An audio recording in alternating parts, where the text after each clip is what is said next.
बोकारो दिन भर में आज बात करेंगे। गरीबी बेबसी ने देश के कई खिलाड़ियों को भटकाया। बताएंगे बोकारो के दो ऐसे उभरते खिलाड़ियों की कहानी। आईएल थाना क्षेत्र के एक बंद घर में चोरों ने किया हाथ साफ, जानेंगे। चास में क्यों निकाला गया फ्लैग मार्च, इसकी भी चर्चा करेंगे। नमस्कार, मैं हूं सीमा और आप देख रहे हैं बोकारो दिन भर। बोकारो की अन्य खबरों की भी चर्चा करेंगे, साथ ही साथ कोरोना की स्थिति भी जानेंगे। चर्चा और भी खबरों पर होगी, लेकिन उससे पहले जान लेते हैं देश और दुनिया का हाल। ICMR सीरो सर्वे के मुताबिक 67.7% लोगों में एंटीबॉडी। भारत में पिछले 24 घंटे में कोरोना के 30,093 नए मामले सामने आए, वहीं 374 की मौत हो गई। महाराष्ट्र में पिछले 24 घंटे में कोरोना के 6,017 नए मामले सामने आए, वहीं 66 की मौत हो गई। संसद के मानसून सत्र का आज दूसरा दिन। दिल्ली में वन नेशन वन राशन योजना इसी महीने से। सप्ताह के दूसरे दिन सेंसेक्स 354 अंक और निफ्टी 120 अंक गिरकर बंद हुआ। सोने की कीमत 100 रुपये प्रति 10 ग्राम चढ़ी, तो वहीं चांदी का दाम 300 रुपये प्रति किलोग्राम गिरी। अब एक नजर आपके राज्य झारखंड की 3 बड़ी खबरों पर। झारखंड में मनरेगा का काम शुरू, 90,000 से अधिक योजनाओं पर कार्य। कोरोना की वजह से इस साल भी देवघर में नहीं लगेगी श्रावणी मेला। झारखंड में पिछले 24 घंटे में कोरोना के 64 नए मामले सामने आए, वहीं 2 की मौत हो गई, जबकि 53 लोग ठीक होकर घर लौटे। तो ये थी देश, दुनिया और झारखंड की खबरें। अब नजर डालते हैं बोकारो के 9 प्रखंडों की खबरों पर, जो आज सुर्खियों में बनी रही। आज जब पूरा देश टोक्यो ओलंपिक में महिला तीरंदाज दीपिका से गोल्ड जीतने की उम्मीद लगाया हुआ है, झारखंड की कई बेटियां ओलंपिक में अपने तीरंदाजी का जलवा बिखेरेंगी, तब हम बात करते हैं बोकारो की इस मशहूर गांव के इस बेटी की, जिसने अपनी प्रतिभा से विभिन्न तीरंदाजी प्रतियोगिता में लोगों को चौंकाया है। ऑल यूनिवर्सिटी खेल प्रतियोगिता 2017 में प्रथम स्थान, 37वीं सब जूनियर नेशनल आर्चरी चैंपियनशिप में 2016 में सेकंड, विनोबा भावे यूनिवर्सिटी 2019 में कांस्य पदक जीत चुकी गुड़िया सैकड़ों मेडल और सम्मान पत्र प्राप्त है। लेकिन बेटी बचाओ बेटी पढ़ाओ का नारा बुलंद करने वाले इस देश में आज वो पेट की आग को शांत करने के लिए काम करने को मजबूर है और अपने सपनों को पीछा करने में असमर्थ।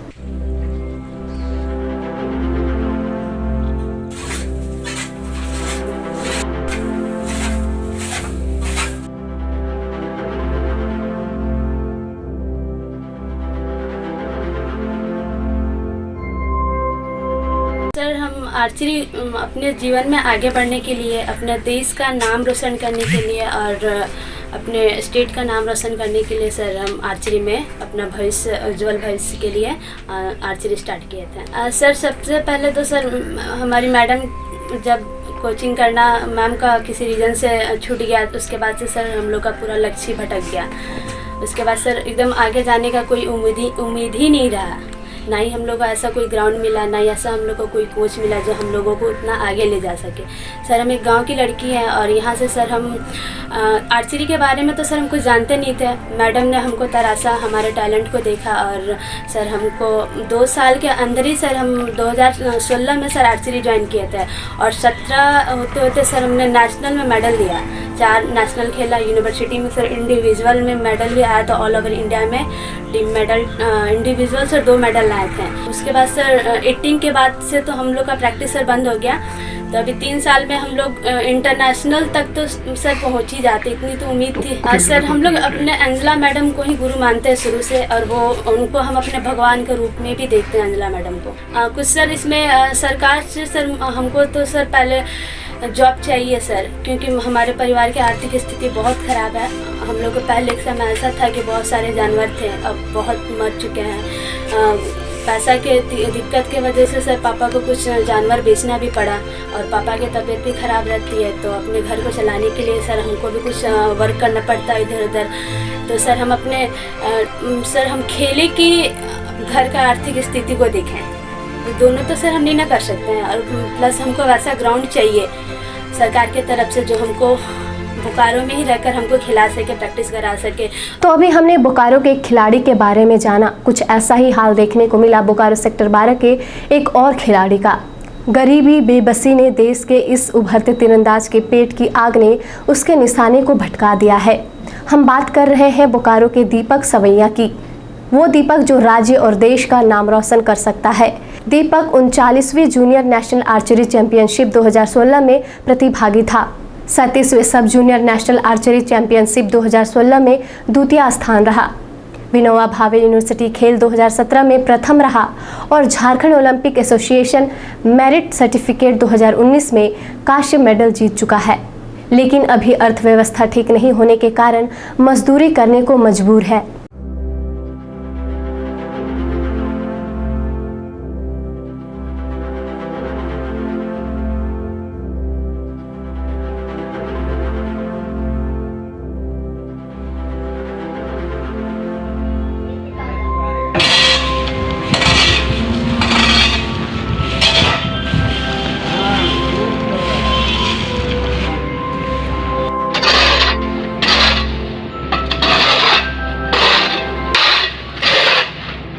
सर हम सरकार से तो यही मांग करेंगे कि सर हमको सुविधा दे सर, और हम झारखंड ही नहीं, हम देश का नाम रोशन करना चाहते हैं। मेरा वो सपना है कि हम भी एक अपने देश के लिए किसी दिन खेलें और देश के लिए मेडल जीतें।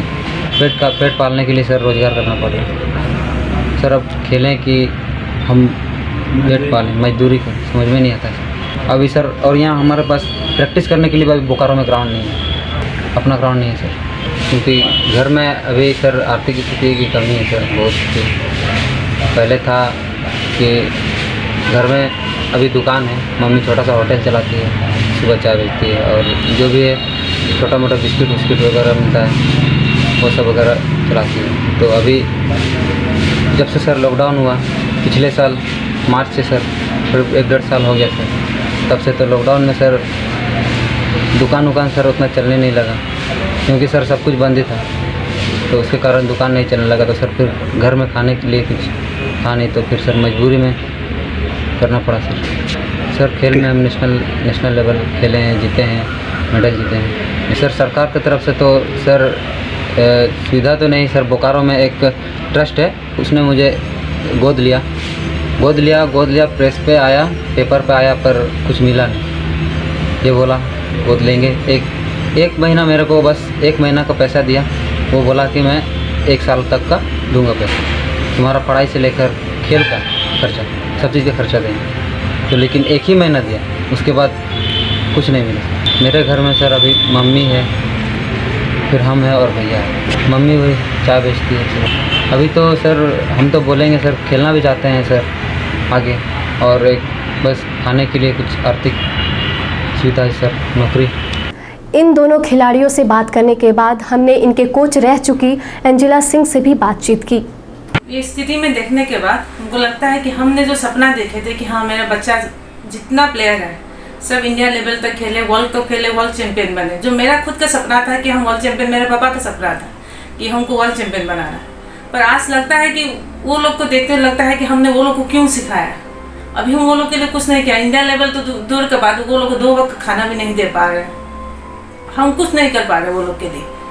तो आज लगता है कि हमने वो लोग को इतना 3-4 साल से बर्बाद किए, हम क्यों किए, इतना मेडल क्यों दिलाए कि वो लोग इस स्थिति में आकर देखना पड़ रहा है। हम चाहते हैं कि हम लोग को थोड़ा गवर्नमेंट की तरफ से बच्चा जो जितना खेले है उसी हिसाब से एक नियोजन रिजर्वेशन मिल जाए, नौकरी मिल जाएंगे, तो कम से कम वो अपना खा के घर से निकलेंगे तो कब तक कुछ कर पाएंगे। बिना खाए भूखे निकल के कहीं कुछ नहीं कर पाएंगे। हमें उम्मीद है कि समाज से और सरकार से इन खिलाड़ियों को मदद मिलेगी, ताकि ये अपने सपने को पीछा करने के साथ साथ देश का भी नाम रोशन कर सके। आईएल थाना क्षेत्र के पूर्वी सबबेड़ा में एक रिटायर्ड शिक्षिका नीलू बाला के घर से हजारों के सामान की चोरी हो गई। महिला 10 जुलाई को अब गांव सासाराम गई हुई थी। 20 जुलाई को वापस लौटी तो पता चला कि घर में चोरी हो गई है। पिन श्रीवास्तव के अनुसार घर में रखे हुए करीब 3 लाख रुपए नकदी, एलईडी टीवी, बेटा का 2 लैपटॉप और शादी के लिए रखे हुए जेवरात चोर ले गए। जिसके बाद आईएल थाना के एसआई सुदीप कुमार महतो ने गश्ती दल के साथ घटनास्थल पर पहुंचे और मामले की जांच कर रहे हैं। हमको रास्ते में, हम सासाराम से आ रहे थे, तो रास्ते में सूचना मिला कि हमारे घर में चोरी हो गया है। हम यहाँ अभी आधा घंटा पहले पहुँचे होंगे।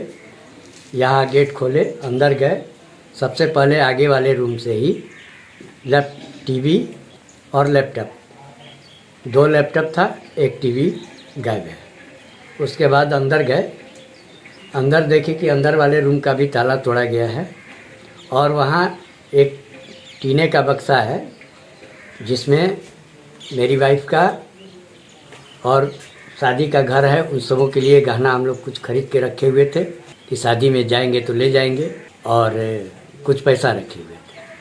उसके बाद आगे स्टोर रूम में भी ताला टूटा हुआ है, किचन में भी ताला लगा हुआ नहीं था, लेकिन किचन में भी ड्राम खुला हुआ है, ऐसे सब किया हुआ है। हम क्या बताएं, कैश का हमको पता है कि हम 3 लाख रुपया रखे थे, और गहना का तो कोई आइडिया है नहीं, फिर भी 1-1.5 लाख रुपये का बाकी इनका था और था, सब मिला के मान लीजिए कि 5-7 लाख का होगा। पुराना गहना था। कल रात की घटना है। आज सुबह करीब 7 बजे आयर थाना में सूचना मिली कि ससबेड़ा क्वार्टर नंबर 6/A में चोरी की घटना घटी है, और इस घटना के छानबीन के लिए गश्ती गाड़ी को तुरंत भेजा गया प्रभारी द्वारा, और इसके निगरानी के लिए हम लोग तत्पर हैं, और आगे इसकी संदिग्ध की पूछताछ चल रही है। अब बात आज के कोरोना अपडेट की। बोकारो में पिछले 24 घंटे में कोरोना के 10 नए मामले सामने आए हैं और 2 की मौत हो गई, जिसके बाद बोकारो में अब कुल एक्टिव केस 28 हो गए हैं। वहीं 7 लोग ठीक होकर घर लौटे, जबकि 3437 सैंपल जांच के लिए जमा किए गए। बकरीद पर्व को लेकर चास थाना के अलग अलग चौक चौराहों और अन्य क्षेत्रों में शांतिपूर्ण व्यवस्था बनाए रखने के लिए सोमवार को चास डीएसपी पुरुषोत्तम कुमार सिंह के नेतृत्व में फ्लैग मार्च निकाला गया।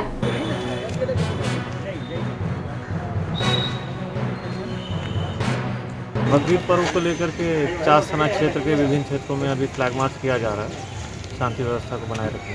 हाँ, अभी वर्तमान में स्थिति बिल्कुल शांतिपूर्ण है, किसी प्रकार का कोई तनाव नहीं, पर हम एहतियात के तौर पर हम लोग उस सभी क्षेत्रों में फ्लैग मार्च निकाल रहे हैं।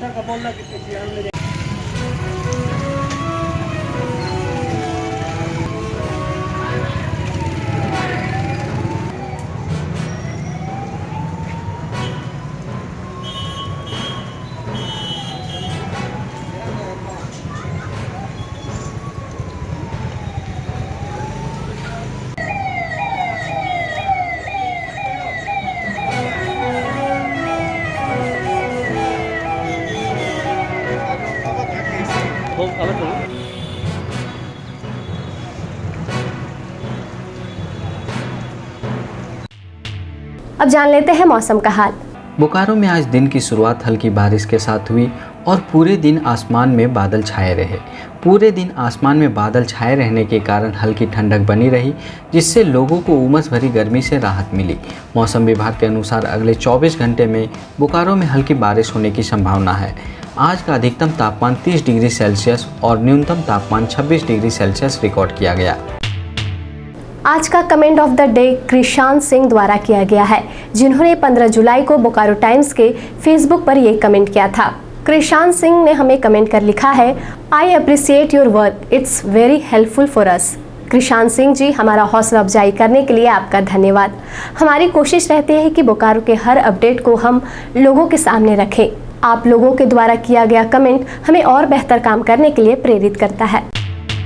आप अपने आसपास की घटनाएं और समस्याओं को हमें व्हाट्सएप कर सकते हैं। हमारा व्हाट्सएप नंबर है 9334210302।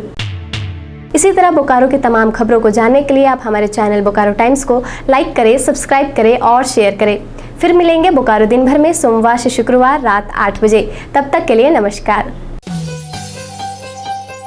बने रहें thetimes media.com पर। आप हमें फेसबुक और यूट्यूब पर भी देख सकते हैं।